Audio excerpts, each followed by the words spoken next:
नमस्कार, स्वागत है आपका संसद टीवी पर। मैं हूं मनोज वर्मा और आप देख रहे हैं हमारा खास कार्यक्रम हमारा संविधान हमारा स्वाभिमान।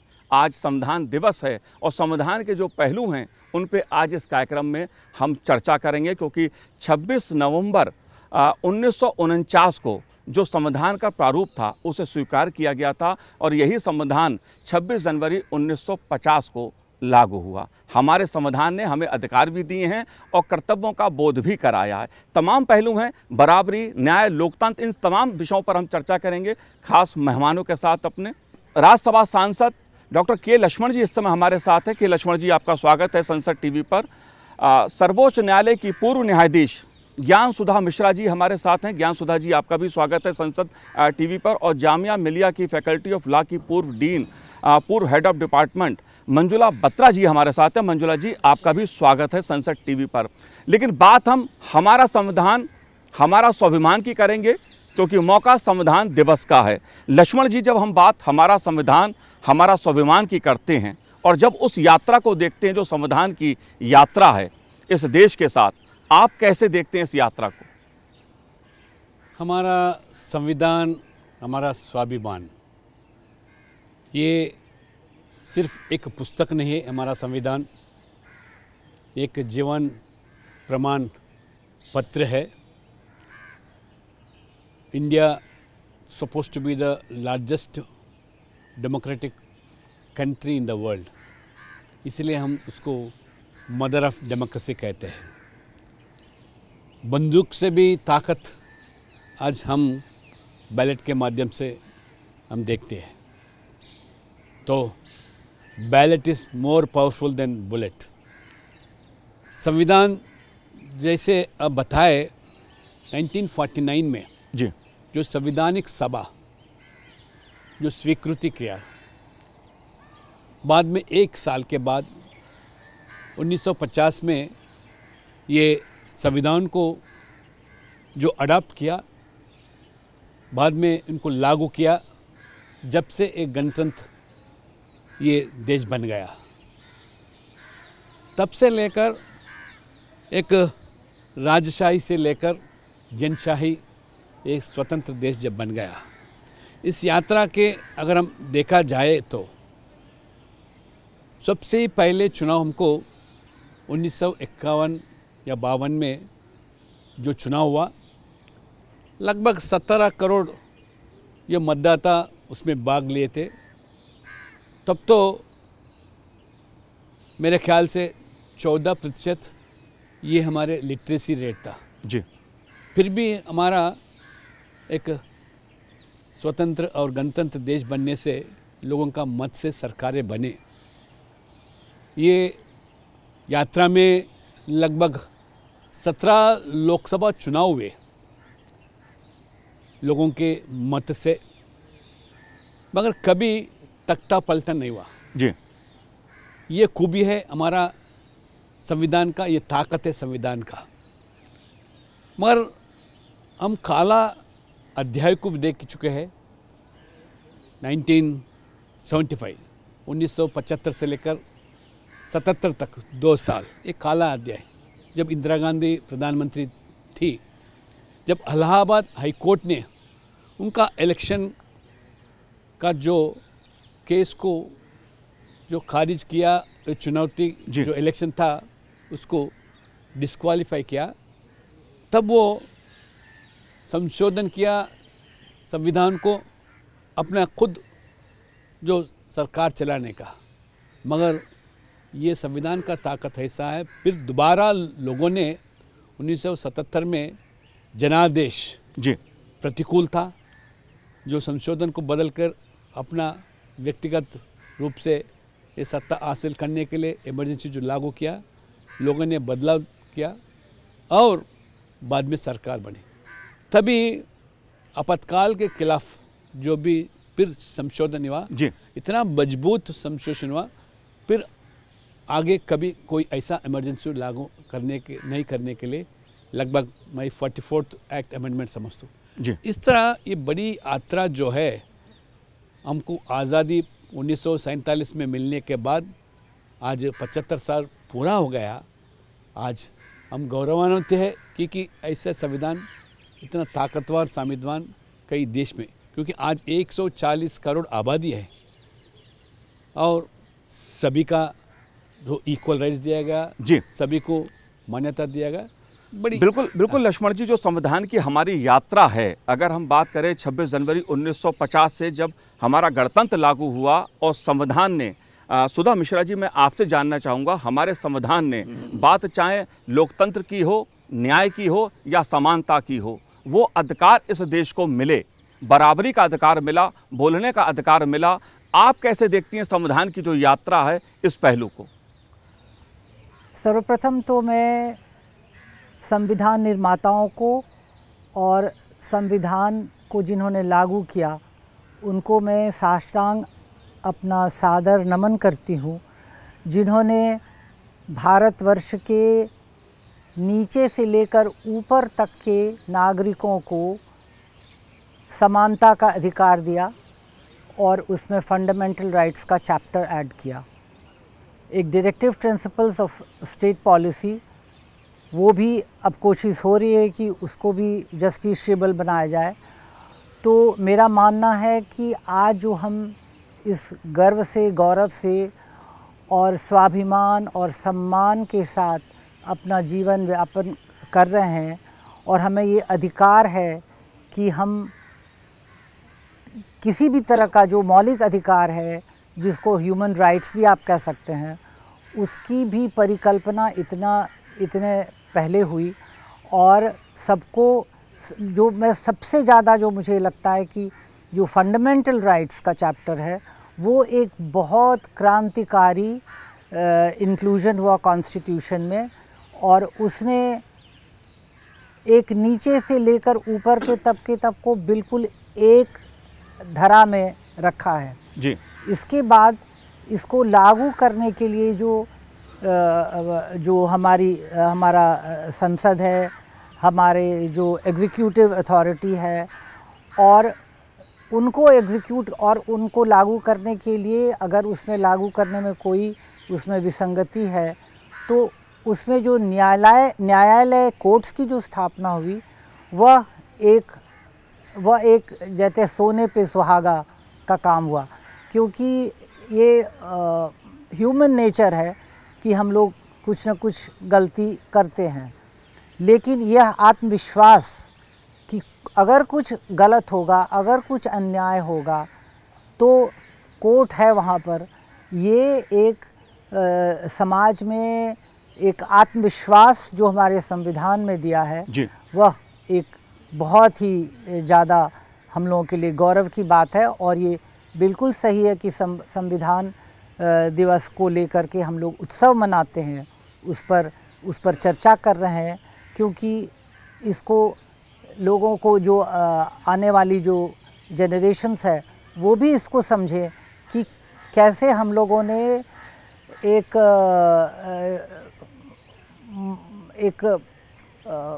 दमनकारी शासन के बाद किस तरह से हम लोग गौरवान्वित हुए, और उन लोगों को शायद कल्पना भी नहीं होगी कि ये संविधान ही है जी, जिसकी वजह से आज हम लोग सर ऊंचा करके जी रहे हैं।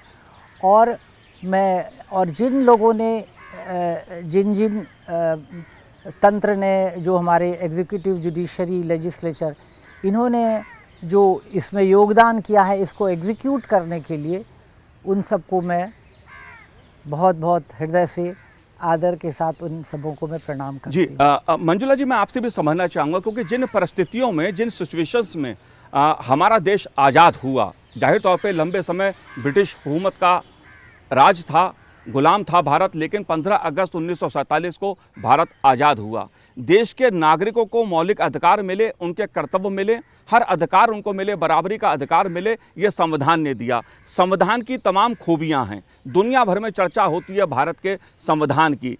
इस संविधान के निर्माण के लिए बाबा साहब भीमराव अंबेडकर जी के नेतृत्व में जो ड्राफ्ट कमेटी थी, उसने इतना सुंदर संविधान का निर्माण किया, जिसे 26 नवंबर 1949 को स्वीकार किया गया। इसलिए हम संविधान दिवस हर साल मनाते हैं। संविधान की जो खूबियां हैं, जिस तरह का संविधान भारत को मिला, जैसा संविधान मिला, आप कैसे देखती हैं उसको? मनोज जी, मैं पहले तो थैंक यू बोलूँगी कि मेरे को आज ये मौका दिया आपने यहाँ आने का।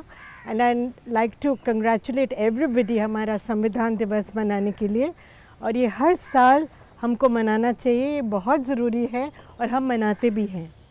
As a professor of law मैं ये समझती हूँ कि ये जो हमको संविधान मिला है आफ्टर इंडिपेंडेंस, ये बहुत सी चीज़ें हमको दी हैं। जैसे फंडामेंटल राइट्स की हम बात करते हैं, हम बेसिक स्ट्रक्चर डॉक्ट्रिन की बात करते हैं, हम directive principles of state policy की बात करते हैं।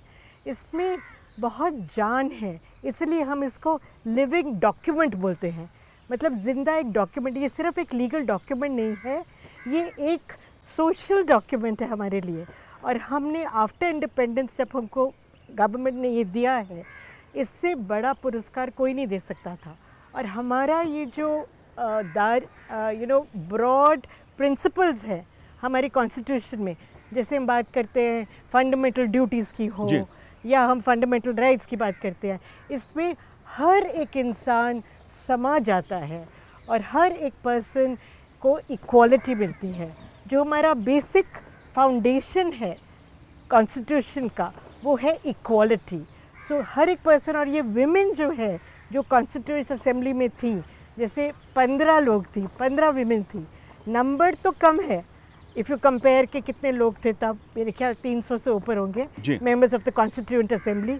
पर ये जो 15 विमेन भी थी उस टाइम, इन्होंने बहुत इम्पैक्ट किया था हमारी कॉन्स्टिट्यूशन के मेकिंग में। ओके, जैसे कि सरोजिनी नायडू थी, हमारी अमृत कौर थी, ये भी थी, हंसा मेहता थी। जैसे आर्टिकल 15 है कॉन्स्टिट्यूशन ऑफ इंडिया का, वो कहते हैं कि discrimination on ground of sex बिल्कुल नहीं होगा। ये हंसा मेहता की देन थी। उन्होंने बोला इक्वालिटी सबको मिलनी चाहिए। और बाकी जो सारी विमेन थी, उन्होंने भी बोला कि ये जो जेंडर जस्टिस है, ये हमारी कॉन्स्टिट्यूशन में ज़रूर आएगा और सोशल रिफॉर्म होगा। और सब विमेन ने मिल के इम्पैक्ट किया था। जो डिस्कोर्स कभी कॉन्स्टिट्यूएंट असेंबली में नहीं हुआ था अबाउट विमेन्स राइट्स, वो डिस्कोर्स इन 15 विमेन में किया था।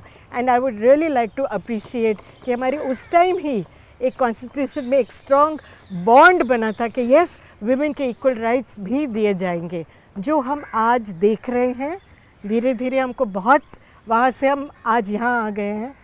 ये एक फैक्ट कि मैं आज आपके सामने बात कर रही हूँ कॉन्स्टिट्यूशन के बारे में, यही एक बहुत खूबसूरत चीज़ है और मेरे को बहुत खुशी दे रही है। बिकॉज हमारी कॉन्स्टिट्यूशन सबसे ब्यूटीफुल डॉक्यूमेंट है वर्ल्ड में, और जो डेमोक्रेसी हमारी कंट्री में है वो कहीं नहीं मिल सकती है। It is the world's largest democracy in the world. जी लक्ष्मण साहब, मैं आपसे समझना चाहूँगा दो बातों को। एक तो हमारे संविधान ने हमारे इस देश को आकार दिया, जो हमारी यात्रा है लोकतंत्र की, हमारी विकास की यात्रा है, उसको आकार देने का काम किया। और दूसरा मैं आपसे ये जानना चाहूँगा, 26 नवंबर का दिन अगर मुझे याद पड़ता है कि 14 से पहले कानून दिवस के रूप में मनाया जाता था, फिर इसको संविधान दिवस के रूप में करा गया। और हम अगर यहाँ जहाँ बैठे हैं, मेरी दाईं तरफ जो है वो देश की संसद है, और अगर बाईं तरफ मैं बात करूं, देश का संविधान भवन है जहां संविधान का निर्माण हुआ। इन दो पहलुओं को आप कैसे देखते हैं? मनोज जी, प्रधानमंत्री नरेंद्र मोदी जी ने ये संविधानिक अपनाने के बाद जो 60 साल जब पूरा हुआ, तभी मोदी जी गुजरात के मुख्यमंत्री थे। तभी भी ये संविधानिक ये पुस्तक को हमारा गुजरात के अंदर बड़ी हाथी के ऊपर वो पुस्तक को, संविधानिक के प्रमाण पत्र को लगाकर बड़ा एक शोभा यात्रा किया, ताकि अंबेडकर जी का जो देन है तो लोगों को पता चले, उसका मान सम्मान बढ़ाए और युवा पीढ़ी को जानकारी होना है, जागृति कराना है। उसी में भी सभी वर्गों को सम्मिलित कर कर बड़ा शोभा यात्रा किया। बाद में जब डॉक्टर बाबा साहब अम्बेडकर का 125 साल का जयंती महोत्सव बना, तब से ये सिर्फ कानूनी दिवस नहीं है, ये संविधानिक गौरव दिवस मनाना चाहिए जी। इस तरह संविधानिक दिवस के नाते 2015 से, जब से मोदी जी प्रधानमंत्री 2014 में बने, एक साल के बाद 2015 से ये कानूनी दिवस के बदल ये संविधानिक ये गौरव बढ़ाने के लिए संवैधानिक दिवस मनाया जा रहा है। उतना ही नहीं, और जब 75 साल पूरा हो गया, और हर साल भी 2 दिवस का एक स्पेशल सेशन लोकसभा राज्यसभा में संविधान के बारे में पूरा चर्चा करना, संविधान की किस तरह लगभग मेरे अंदाजे से 106 बार कालानुबान जैसे समय समय पर ये संशोधन किया गया, समय समय पर। वही हमारा ताकत है, क्योंकि कई संशोधन से ही आज महिलाओं को अलग, आज प्रत्येक गौरव बढ़ाना, उनका हक दिलाना, ऐसे काफ़ी संशोधन किया गया। हम आज गर्वान्वित है कि मोदी जी के नेतृत्व में आज महिलाओं के हक के लिए 33% आज असेंबली पार्लियामेंट में आरक्षण दिलाना, और 370 धारा को हटाकर जम्मू कश्मीर को भी हमारे संविधान के दायरे में लाना, ऐसे कई संशोधन किए। और जैसे अब बताया, जो हमारा ब्रिटिश कॉलोनियल लॉ था, एक्ट था, उसको भी बदलाकर हमारे समय के अनुसार आज हमारा पूरा संस्कृति के आधार पर आज जो संविधान का दिवस मनाया जा रहा पूरा देश भर में, और सिर्फ सरकार के माध्यम से नहीं, कहीं हमारे छात्रों को, युवा पीढ़ियों को ये संविधान के मूल सूत्रों को पढ़ाया जा रहा है, उसको बताया भी जा रहा है, ताकि उसका गौरव भी बढ़ाया जा रहा है। क्योंकि विश्व भर में इतना ताकतवर संविधान किसी देश में ना को नहीं है, इसीलिए क्योंकि 140 करोड़ का आबादी का ये संविधान है। और मैं स्वयं में गौरवान्वित हूँ कि ऐसे संविधान आज जीवित रखकर, जैसे बताए, लेजिस्लेचर हो, एग्जीक्यूटिव हो, जुडिशियल हो, ये संविधान में सबके अलग अलग उसका जो भी ताकत दिया गया है, उसी माध्यम से आज ये चल रहा है। हम उसको आज संवैधानिक दिवस के नाते आने वाले 26 जनवरी को भी मनाना चाहिए। जी बिल्कुल, जाहिर तौर पे हमारे संविधान ने हर नागरिक को अधिकार भी दिए और कर्तव्यों का एहसास भी हमारा संविधान कराता है। बात केवल अधिकार की नहीं है, कर्तव्य की भी है, इस पर भी हम बात करेंगे। लेकिन सुधा जी, मैं आपसे जानना चाहता हूं कि हमारा संविधान जो है वो जीवंत दस्तावेज है, लेकिन अक्सर मैं ये चर्चा सुनता हूं या उभर के एक पहलू आता है कि संविधान से छेड़छाड़ नहीं की जानी चाहिए, एक मूल स्ट्रक्चर की बात आती है। बात मैं ये समझना आपसे चाहता हूं कि जब भी बात संशोधन की आती है या समीक्षा की आती है, कई कमेटियां बनी, कई आयोग बने, जिन्होंने भी कहा कि देश के समय के अनुरूप संशोधन होने चाहिए और ये अधिकार स्वयं संविधान देता है। आप इस पहलू को कैसे देखती हैं?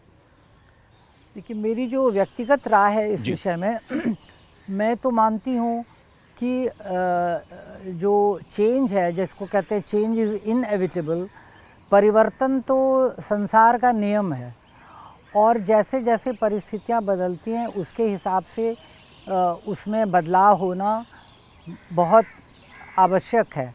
क्योंकि मैं बहुत ज़्यादा, और ये बड़ी अच्छी बात है कि कोड ऑफ क्रिमिनल प्रोसीजर में, क्योंकि ये सारे उसी के इमर्ज करती हैं कॉन्स्टिट्यूशन से, क्योंकि जब हम तो इसलिए जहाँ तक बदलाव की बात है, वो तो निश्चित रूप से उसको कोई रोक भी नहीं सकता है, क्योंकि अपने आप परिस्थितियाँ ऐसी होती हैं कि बदलाव बहुत बेहद ज़रूरी हो जाता है। लेकिन उसमें बहुत सावधानी की ज़रूरत है मेरी समझ से, और मैं समझती हूँ कि इसको लोग इसको समझेंगे कि बदलाव तो होना आवश्यक है और होना भी चाहिए, लेकिन बदलाव के साथ साथ हम उसकी मूल संरचना से छेड़छाड़ न करें। इसका दायित्व हमारे जो अमेंडमेंट्स होते हैं वो हमारे संसद के ऊपर, उनको बहुत ही सावधानी और बहुत जिम्मेवारी से, बहुत विजन के साथ, परिकल्पना के साथ कि क्या इसका असर होता है।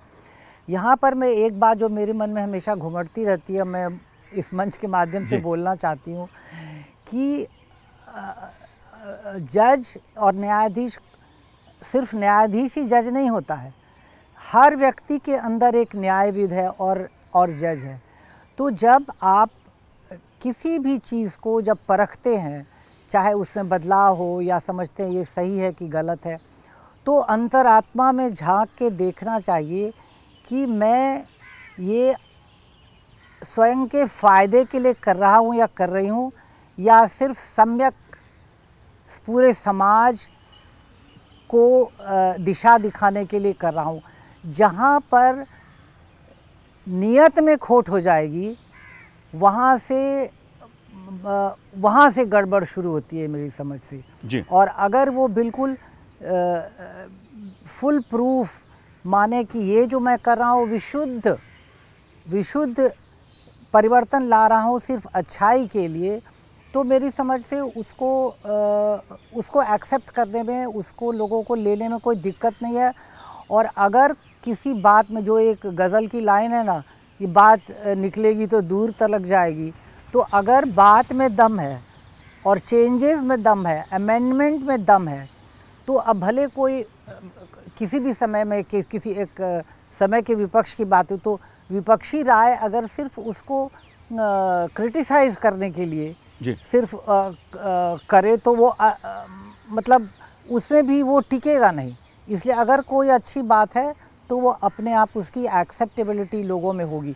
इसलिए जब आप बदलाव करते हैं तो ये मान के चलिए कि भगवान ने, क्योंकि अक्सर होता है कि लोग जब कुछ करते हैं तो लगता है कि जब अकल बट रही थी तो सब एक के जिम्मे आ गया। हर किसी के अंदर ने भगवान ने एक डिसीजन मेकिंग और सही गलत के पहचान की अंतर्दृष्टि दिखी है जी। इसलिए वो देख के अगर वो करेंगे तो उसमें कोई दिक्कत नहीं। जाहिर तौर पे हमारे संविधान ने हमारा मार्गदर्शन किया है ऐसे मुद्दे पर, और संविधान ने ही एक तरह से जो जीवंत दस्तावेज कहा जाता है, हमारी संसद को ये अधिकार मिला है कि संशोधनों के जरिए आम आदमी के जो अधिकार हैं उनको अधिकार कैसे मिले, चाहे बात बराबरी की हो, न्याय की हो, लोकतंत्र की हो, इस संसद से मिले, संविधान से मिले। मैं आपके पास आता हूं, अधिकार और कर्तव्यों की बात मैं आपसे करूंगा, लेकिन लक्ष्मण जी एक महत्वपूर्ण पहलू जो उठाया सुधा जी ने यहाँ पर, क्योंकि जब भी बात संविधान संशोधन की आती है या संविधान के एक मूल समीक्षा की बात हुई है जब भी कभी, तो उसको लेकर किसी एक वर्ग ने इस तरह के सवाल उठाए कि जैसे संविधान में संशोधन नहीं किया जा सकता, लेकिन संविधान के अगर संशोधन की हम बात करें तो 100 से ज़्यादा हो चुके हैं। आप कैसे देखते हैं इस पहलू को?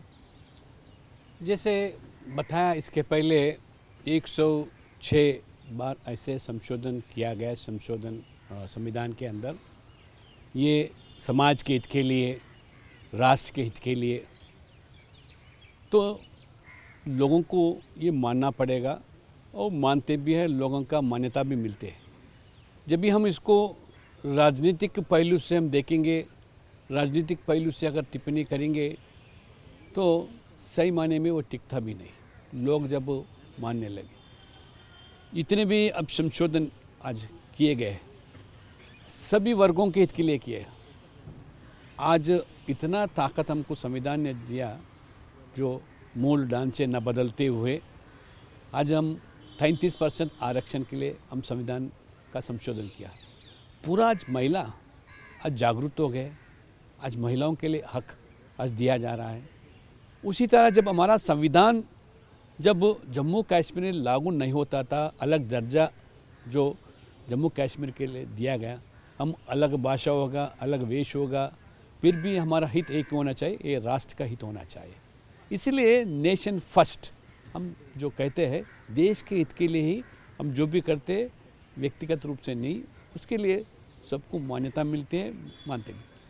जब भी मैं काल अध्याय के बारे में जब जिक्र किया, 2 साल लोग किस तरह तड़पे, बाद में जनादेश मिला, जनादेश मिलने के बाद संशोधन किया, और कभी आने वाले दिनों में ऐसे आपातकाल जैसे संशोधन न करने के लिए जो दिया था, ऐसे संशोधन लोगों के हित के लिए किया। और जो ब्रिटिश के काल में जो हमारे जो एक्ट, कानून जो बनाए थे जी, अभी सरकार ने आने के बाद कई उसमें संशोधन किया, कई कानून हटाया गया, जो आज के समय पर जो ज़रूरत थे उसी को आज लागू किया गया। इसलिए हम एक दृष्टिकोण से उसको टिप्पणी करना या अलग रूप से देखना, irrespective of our caste, creed, region, religion, language, we are all one, that is Indians, ये भाव से अगर हम सोचेंगे तो ज़रूर हमारा जो संविधान है और विश्व भर में आने वाले कई सदियों तक वो जीवित रहेगा। इसलिए आज युवाओं को भी जागरूक करने के लिए मोदी जी ने हर साल ये संविधान गौरव दिवस के नाम पर, संविधान दिवस के नाम पर ये मनाया जा रहा है और लोगों को भी इसके बारे में जानकारी होना चाहिए, इसकी जानकारी भी बढ़ाना भी चाहिए। जाहिर सी बात है, हमारी जो संसदीय लोकतंत्र की यात्रा है, हमारी जो संविधान की यात्रा है इतने वर्षों की, इसमें जो संशोधनों के जरिए आम आदमी को, बात चाहे दलितों की जाए, वंचितों की जाए, महिलाओं की बात की जाए, समाज के हर वर्ग को अधिकार देने का, कर्तव्यों का एहसास कराने का काम हमारे संविधान ने किया है और समय समय पर मार्गदर्शन देने का काम भी संविधान ने किया है। लेकिन मंजुला जी, जब बात हम अधिकार और कर्तव्य की करते हैं तो आप इस पहलू को कैसे देखती हैं, क्योंकि बात अधिकारों की ज़्यादा होती है और कहीं ना कहीं कर्तव्य पीछे छूट जाता है। संविधान दिवस हमें इस बात का एहसास दिलाता है कि यदि हम बात अपने अधिकारों की करते हैं तो संविधान में जिस कर्तव्य का उल्लेख है उसका भी हमको एहसास होना चाहिए। वो कर्तव्य और वो अधिकार क्या हैं संविधान के? देखो, राइट्स और duties they are part of one coin. आप सिर्फ राइट्स मांग नहीं सकते हो, आपकी ड्यूटी भी होती है। संविधान, हमारा कॉन्स्टिट्यूशन हमको रिमाइंड करता है, या ये जो हम दिवस मनाते हैं ये हमको रिमाइंड करता है कि हमारी रिस्पॉन्सिबिलिटी भी है कॉन्स्टिट्यूशन की तरफ, ठीक है। सो वो रिस्पॉन्सिबिलिटी हमको ड्यूटीज़ के जैसे part 4A of the constitution में सारी इनकॉर्पोरेटेड है। हमारी, हम हर टाइम बोलेंगे इक्वालिटी, हमको चाहिए ये, अब उनको सेक्स में डिफरेंस नहीं है, जेंडर डिस्क्रिमिनेशन नहीं चाहिए, ये सब चाहिए, सब ठीक है। But when we talk about unity of the nation, when we talk about integrity of the nation, when we talk about respecting the constitution, जब हम बात करते हैं नेशनल एंथम को रिस्पेक्ट करने की, है ना, तो ये सब हमारी ड्यूटीज़ है। जितनी राइट्स इम्पॉर्टेंट है उतनी हमारी ड्यूटीज़ हैं। हम सिर्फ राइट करेंगे तो ये गलत है, हमको अपनी ड्यूटीज़ भी निभानी चाहिए और विद इक्वल एंथुजियाज़म, है ना। जैसे एनवायरनमेंट को प्रोटेक्ट करना है, हमने प्रॉपर्टी को प्रोटेक्ट करना है, हमने ये हेरिटेज बिल्डिंग्स है उसको प्रिजर्व करना है, हमने ये देखना है कि हमारा एजुकेशन से साइंटिफिक टेम्पर बढ़ता है। We have to move forward. When we talk about artificial intelligence, we talk about big data, ये सारी जो चीज़ें हैं हमको अपनानी है, हमारी ड्यूटी है, हम इसको अपना के अकॉर्डिंगली हम भी चेंज हो। If we don't change then सिर्फ राइट मांगना is wrong. We have to be also very sure कि हम ड्यूटी भी अपनी पूरी कर रहे हैं, रिस्पॉन्सिबिलिटी भी पूरी कर रहे हैं। जब एजुकेशन की बात करते हैं हम, जो एक डायरेक्टिव प्रिंसिपल था पहले, है ना, वो डायरेक्टिव प्रिंसिपल में फंडामेंटल ड्यूटी बन गया, फंडामेंटल राइट बन गया, article 21A of part 3 of the constitution. अब उसके दौरान पेरेंट्स की ड्यूटी आती है in the duty, fundamental duties, कि वो बच्चों को जाके पढ़ाएं, और अगर पेरेंट्स नहीं पढ़ा रहे हैं तो वो अपनी ड्यूटी नहीं पूरी कर रहे हैं। सो अगर हमको कानून या कॉन्स्टिट्यूशन देता है कि एक फंडामेंटल राइट टू एजुकेशन होगा, पर वो ड्यूटी तो पेरेंट्स ने भी कंप्लीट करनी है ना जी, स्कूल्स को भी तो करना है ना, तो ये साथ साथ चलेगा हमेशा, आप एक को नहीं कर सकते हो। इसलिए हमारा संविधान जो है वो हमें अधिकार और कर्तव्य दोनों का बोध कराता है। लेकिन जब हम बात कर्तव्यों की करते हैं तो संविधान के कर्तव्य में इस बात का भी उल्लेख मिलता है कि हमें अपनी संवैधानिक संस्थाओं का सम्मान करना चाहिए, राष्ट्र की संपत्ति को नुकसान नहीं पहुंचाना चाहिए। इस पहलू को आप कैसे देखते हैं बदलते वक्त में? ये देखो, संवैधानिक संस्था जो अपने जो काम किया जा रहा है उसको ठोस नहीं पहुंचे जैसा हमको काम करना पड़ेगा। अपने काम जो करते हैं तो हमारा दायित्व बनता है कि जैसे हमारे हक के लिए हम लड़ते हैं, हमारे हक के लिए हम सोचते हैं, तो संवैधानिक संस्थाओं को उतना ही गौरव देना, रिस्पेक्ट देना, और उसी का भी संविधान के माध्यम से जो हमको जो राइट्स मिला उसको कायम भी रखना। जैसे हमारा दायित्व बनता है व्यक्तिगत रूप से जो हमको हक मिला, अधिकार मिला, मगर ये समाज के हित के लिए, समाज को भी उसी तरह हमको सोचना पड़ेगा। ये हक जो है दूसरों को ठोस पहुंचाने के लिए नहीं है, इसलिए हमारा ये दायित्व बनता है। जैसे बताया अभी, जो एनवायरनमेंट हो, ये हमारा कल्चर हो, ऐसा ये सबका दायित्व बनता है, क्योंकि ये समाज को भी सोचना पड़ेगा, समाज के लिए सोचना पड़ेगा और राष्ट्र के लिए भी सोचना पड़ेगा, अपने खुद के लिए ही नहीं। और बाकी जो संविधान संस्था है ये अपने अपने जो संवैधानिक माध्यम से जिनको जो हक मिला वो अपने काम करने के लिए, और इसको हम राजनीति के माध्यम से देखना भी गलत है। और अपने अगर अनुकूल नहीं है तब उसका बारे में अपन टिप्पणी करना भी ये गलत है। लोग तो जागरूक हो गए। आज जैसे भले लेजिस्लेटिव हो, एग्जीक्यूटिव हो और हमारे जुडिशियर हो, जी, अपना अपना काम करने के लिए जो क्लियर कट आज हमारे संविधान के माध्यम से सभी को इक्वल राइट दिया गया, मगर हमको कायम रखना हमारा जिम्मेदारी बनता है और हमारा भी दायित्व बनता है। ये जाहिर सी बात है, संविधान ने अगर हमें वोट देने का अधिकार दिया है, सरकार चुनने का अधिकार दिया है, तो वोट देने के कर्तव्य का बोध हमें भी होना चाहिए, एक नागरिक को भी होना चाहिए। सुधा जी, मैं आपसे समझना चाहता हूँ, एक महत्वपूर्ण पहलू और उभर के आता है। संविधान की जो हम यात्रा की बात करते हैं, जाहिर तौर पे हमारे संविधान ने विधायिका को, कार्यपालिका को, न्यायपालिका को उनके जो अधिकार हैं वो सबको उसका एहसास भी है और पता भी है। संवैधानिक जो मर्यादाएं हैं वो सबको मालूम है। इस पहलू को आप कैसे देखती हैं? कभी कभी टकराव की जो गूंज सुनाई देती है, उसको आप कैसे देखती हैं? इस संदर्भ में मैं सबसे पहले तो ये कहना चाहूँगी कि एक निष्पक्ष राय रखने की आवश्यकता है समाज में। हम लोगों को ये एक सोच, हालांकि वो माना जाएगा कि ये बहुत ही आदर्शवादी बात है, लेकिन आदर्श को भी हम लोग कोशिश करके उसको अपना सकते हैं। तो सबसे पहले जैसे कानून के दायरे में होता है सब्जेक्टिव सेटिस्फैक्शन, यानी आप कुछ एक निष्पक्ष ना हो करके कुछ अपनी राय उसके ऊपर थोपने की कोशिश करते हैं, तो टकराव वहीं से होता है। निष्पक्षता अगर रहेगी, और ये मैं तीनों अंगों के लिए, एग्जीक्यूटिव, लेजिस्लेचर एंड जुडिशरी, तीनों के लिए कह रही हूँ, अगर कोई लेजिस्लेशन है तो उसको जहाँ तक हो सके उसको फुल प्रूफ रखने की कोशिश करें।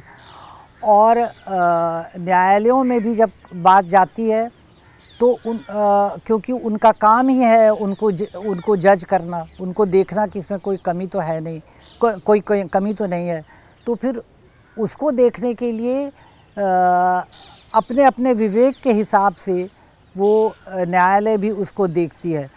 तो जब एक विचार और दूसरे विचार टकराते हैं तो ही हमें लगता है कि ये कोई मोटिवेटेड टकराव नहीं है, कोई जानबूझ के कोई टकराव नहीं देता कि ये मुझे ऐसा इस हिसाब से करना है, तो तब तो फिर बवंडर ही हो जाएगा। वैसा तो होता नहीं है। वो अपने अपने विवेक के हिसाब से, जिसको हम लोग जजेस जब ओथ लेते हैं to the best of my ability बोलते हैं, तो अपने सामर्थ्य के अनुसार जो निष्पक्ष राय रखते हैं। लेकिन राय भिन्न भिन्न होना वो तो होगा ही, और जब राय भिन्न, जब एक चीज़ को हम देखते हैं कि इसमें दो राय बन सकती है तो वहाँ टकराव होती है।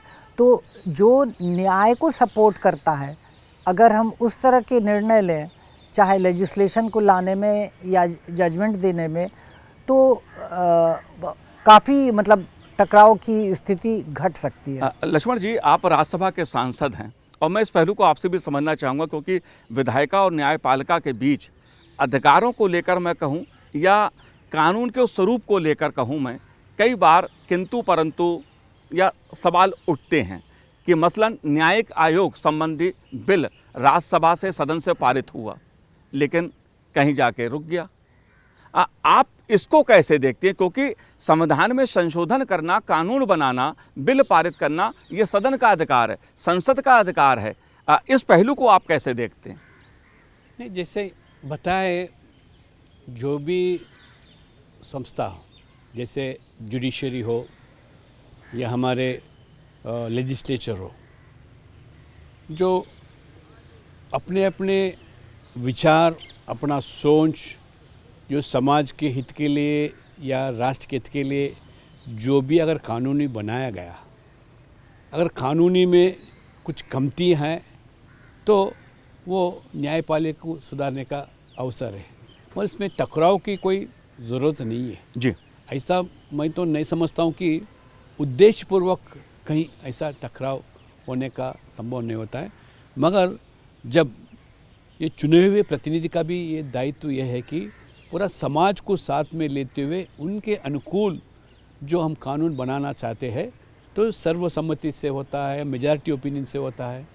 अब देखो, कई साल महिलाओं की आरक्षण के बिल कई दशकों पड़े, बाद में सर्वसम्मति से जो विरोधी दल पहले महिला अनुकूल जो बिल को विरोध किए थे, बाद में उनको भी अनुकूल वोट देना पड़ा, समयानुसार उनका सोच भी बदलना पड़ा। यही हमारा महत्व है, हमारा लोकतंत्र का, प्रजातंत्र का। जी, इसलिए जब हम ये सदन में या लेजिस्लेचर में सभी का जो राय लेकर, डिबेट कर कर, डिस्कस कर कर एक निर्णय पाते, इसलिए हम बार बार बोलते हैं हमारा जो लोकतंत्र है, विपक्ष का भूमिका विपक्ष निभाना है, और सत्ता पक्ष भी जो समाज के लिए, राष्ट्र हित के लिए जो सोचते हैं, तो इसमें डिबेट होना चाहिए, डिस्कस होना चाहिए, मगर डिसरप्शन के माध्यम से। जो लोग हमको चुन के भेजे, तो हमारा लोगों के हित के भी लिए हम सोचना है, करना है, बात करना है, अगर सवाल भी कर सकते हैं और विपक्ष सत्ता को भी सवाल कर सकते हैं, मगर ये पलायन करना या डिस्टर्ब करना, ये लोकतंत्र को ये कमजोरी बनाना ये संभव नहीं होता, क्योंकि लोग देख चुके रहे, लोग आखिरी में लोकतंत्र के माध्यम से ही लोग चुन के आते, सरकार बनते हैं। जो लोगों के हित के लिए, समाज के हित के लिए, राष्ट्र के हित के लिए काम करते, लोगों का जरूर मान्यता मिलती है। जाहिर तौर पे जो हमारी लोकतांत्रिक संवैधानिक व्यवस्था है, उसमें बात चाहे न्यायपालिका की हो, क्या कार्यपालिका की हो, विधायिका की हो, सबका अपना अपना कार्यक्षेत्र है, और मार्गदर्शन भी हमें वो संविधान ही दिखाता है। जब कभी संवैधानिक सवाल खड़े होते हैं तो उसकी राह भी संविधान दिखाता है। लेकिन मंजुला जी, अगर बात देश की संस्कृति की जाए, कल्चर की जाए, बात रिलीजियस जो हमारी विविधता है, डाइवर्सिटी जो हमारी उसमें आती है, उसका अगर मैं उल्लेख करूं तो उसकी झलक भी संविधान में देखने को मिलती है। भगवान राम का चित्र पर माता सीता, हनुमान जी का चित्र देखने को मिलता है, और भी तमाम जो हमारे देश के महापुरुष हुए हैं उनका उल्लेख संविधान में मिलता है, जो हमारी विविधता में एकता को प्रदर्शित करता है। इस पहलू को आप कैसे देखती हैं संविधान की दृष्टि से? देखिए, कॉन्स्टिट्यूशन में डाइवर्सिटी भी हर जगह से है, चाहे आप फंडामेंटल राइट्स देखिए, प्रियम्बल में देखिए, directive principles of state policy, जैसे जब भी कोई गवर्नमेंट रूल करती है ना, हम बोलते हैं कि गवर्नेंस, जैसे कि मोदी जी कहते हैं गुड गवर्नेंस, है ना, तो हमारा जो directive principles of state policy है, उसमें जितने भी आर्टिकल्स हैं वो सोशल, और आपको वो बताएंगे कि कैसे पाथ फॉलो करना है ना, सोशो इकोनॉमिक गोल्स जो हम बोलते हैं। जब कोई पॉलिसी बनाती है गवर्नमेंट, जब कोई लेजिस्लेशन बनाती है गवर्नमेंट, तो वो हर एक इंसान, whether that person belongs to कोई भी कम्युनिटी की बात कर लो, कोई भी रिलीजन की बात कर लो, Muslim, Hindu, Christian, Parsi, any community, वो सबके लिए होती है। और हमने देखा भी है, जैसे विमेन रिलेटेड लॉज है, आप देख लीजिए, या क्रिमिनल लॉ है, ये सब के ऊपर एप्लीकेबल है इक्वली। और विमेन रिलेटेड लॉ, जैसे हम डोमेस्टिक वायलेंस एक्ट है हमारा, है ना, protection of women against domestic violence act जो है, वो सेक्युलर बिल्कुल नहीं है, वो सबको, सबके लिए है, ये तो नहीं है कोई और कम्युनिटी के लिए है। जैसे कि एजुकेशन एक्ट है, वो सब के लिए है। सो हमारा कॉन्स्टिट्यूशन सबको लेके चलता है, वो उसमें सबका राइट होता है, एंड इट इज़ एक्सेप्टेड। अगर आप एक एक आर्टिकल पढ़ो, आर्टिकल 14, आर्टिकल 15, आर्टिकल 16 पढ़ो, आर्टिकल 21, जैसे किसी का आप राइट नहीं ले सकते, किसी की लिबर्टी नहीं ले सकते without procedure establish by law, ये सबको एप्लीकेबल है। और ये आर्टिकल 21 में जब हम बात करते हैं, ये गवर्नमेंट ने जैसे लेजिस्लेशन बनाई है, और सुप्रीम कोर्ट, हाई कोर्ट ने जैसे इतनी जजमेंट्स इस आर्टिकल के दौरान निकाली हैं, जो विमेन की राइट्स, जो कभी हमने सोचा भी नहीं था मिलेगा, क्योंकि वो कॉन्स्टिट्यूशन में नहीं लिखा होता। सब राइट तो नहीं लिख सकते ना, वी कैन नॉट से, एक फ्रेज़ होगा ना, एक एक्सप्रेशन होगा, पर वो ऐसा फ्रेज़ है कि उसमें इतने राइट्स डाल दिए विमेन के लिए, चिल्ड्रन के लिए, एल्डरली के लिए, कि वो सोसाइटी में एक ट्रांसफॉर्मेशन आया है। और अच्छी चीज़ है कि ये ट्रांसफॉर्मेशन आया है, बिकॉज हाँ जी, जाहिर तौर पर लक्ष्मण जी, अगर बात ये जिस सांस्कृतिक विविधता की मैं बात कर रहा हूँ, जिसका दर्शन हमें संविधान में देखने को मिलता है, कि बात चाहे भगवान राम की जाए या दूसरे महापुरुषों की जाए, हमारे संविधान निर्माताओं ने विविधता के साथ एक राष्ट्र, शेष राष्ट्र की जो अवधारणा का संदेश दिया, आप कैसे देखते हैं उसको? देखो, संविधान सभा के अंदर महानुभाव, बड़े बड़े महानुभाव, ये सोच समझकर हमारा जो संस्कृति है इस देश का, इतिहास से पुराने हैं, इसको सब नज़र में रखते हुए आज रामायण का जो संदेश है, राम जी का जो संदेश, भगवान राम जी का जो संदेश है, इस तरह पीठिका में रखने से सभी को एक हितबोध किया गया था। मगर उसी को भी अगर आप कहीं दूसरे चश्मे से अगर देखेंगे तो ये गलत है, क्योंकि वो संविधान सभा में एक राजनीतिक दल के कोई सदस्य नहीं थे, सभी राजनीतिक दल के सदस्य थे और महानुभाव थे और स्वतंत्र के सेनानी थे। इस देश के हित के लिए भावी सोचने वाले भावी पुरुष थे। इसलिए वो जो मान्यता दिए मेरा संविधान में जो रखे गया, उसको हम भी आदर करना चाहिए। ये एक दृष्टिकोण से नहीं, ज़रूर हमारा ये सांस्कृतिक वाद है। हमारा जब कल्चरल नेशनलिज्म के बारे में बात करते हैं, हमारा संस्कृति जो है ये कायम रखना सभी का फ़र्ज़ मानता है, सभी का भी दायित्व है। इसलिए इतना ताकत तो संविधान इसलिए दिया कि कई चर्चा हुए, इतने डिबेट्स हुए, कितने दिन उसके बारे में चर्चा करके एक बढ़िया एक संविधान। लेकिन लक्ष्मण जी, अगर बात मैं संविधान की करूं तो संविधान में बहुत सी चीज़ों का उल्लेख किया गया। अगर मैं बात करूं समान आचार संहिता की, यूनिफॉर्म सिविल कोड की बात की जाए, उसका भी उल्लेख हमें देखने को मिलता है। उसका भी एक राह संविधान ने दिखाई कि कैसा हो सकता है हमारा जो जिस समान आचार संहिता की हम बात करते हैं। सुप्रीम कोर्ट ने भी कई बार इस पर टिप्पणी की है, कई आयोग बने, उनकी भी टिप्पणी हुई है, लेकिन इसको लेकर भी तमाम तरह के किंतु परंतु सवाल उठते रहे हैं। इस पहलू को आप कैसे देखते हैं? देखो, डॉक्टर बाबा साहब अम्बेडकर संविधान निर्माता में सोच समझ कर ही इस देश में अलग अलग भिन्न भिन्न जातियां हैं, अलग मजहब है, भाषा अलग है, प्रांत अलग है, फिर भी इस देश के हित के लिए एक कानून होना चाहिए, उनका था मन था। मगर आज हम देख रहे हैं उसको भी दूसरे नज़रे से देखना ये गलत है। आज देखो, सभी चाहते हैं, जैसे बोले न्यायपालिका सहित सुप्रीम कोर्ट सहित भी इस देश के लिए कि एक ही कानून होना चाहिए सबके लिए, चाहे आप कोई भी मज़हब का हो, irrespective of caste, creed, religion, language, हम के लिए एक ही कानून होना चाहिए। उसके लिए आज हमारा अभी जो सरकार है, हमारा बार बार उसके बारे में सोचने लगे। आज देख रहे हैं हम गोवा के अंदर, आज उत्तराखंड के अंदर लागू किया गया एक कॉमन सिविल कोड। उसी तरह देश भर में भी जो हमारा संविधान जो प्रावधान दिया उसको लाना ज़रूरी मानते हैं, हम भी उसके ऊपर विश्वास रखते हैं।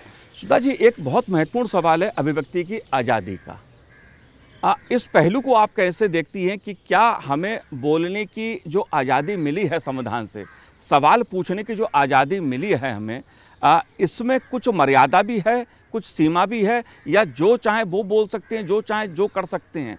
क्या है संविधान की जो अभिव्यक्ति की आज़ादी का जो हमें अधिकार मिला, उसे आप कैसे देखती हैं? नहीं, मैं तो पूरी तरह से मानती हूँ कि मर्यादा का उल्लंघन तो कहीं भी नहीं हो सकता है। अपने व्यवहार में, अपने बोलचाल में, अपनी सोच में कहीं भी अराजकता का स्थान नहीं है। इसलिए अगर कुछ बोलते हैं तो कैसे बोलते हैं, ये एक बहुत बड़ा प्रश्न है कि हम कुछ भी बोल जाएं तो फिर उसको वो तो मर्यादा की कसौटी पे खरा ही उसको तो कसना पड़ेगा। और अगर ऐसी बात बोलते हैं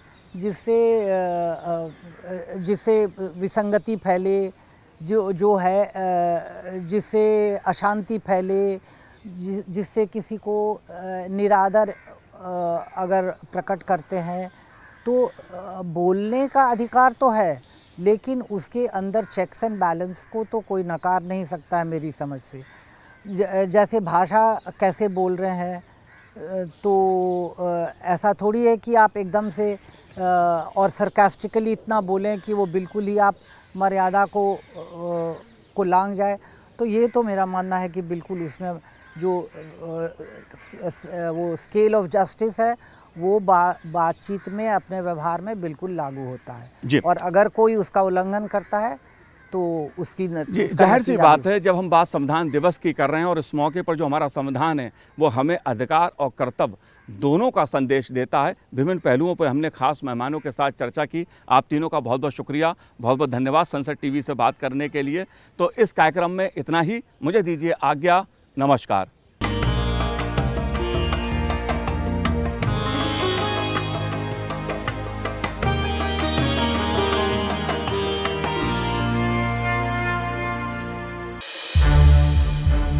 संसद टीवी के और भी प्रोग्राम्स देखने के लिए सब्सक्राइब करें हमारा YouTube चैनल और हाँ, इन्हें लाइक और शेयर करना ना भूलें।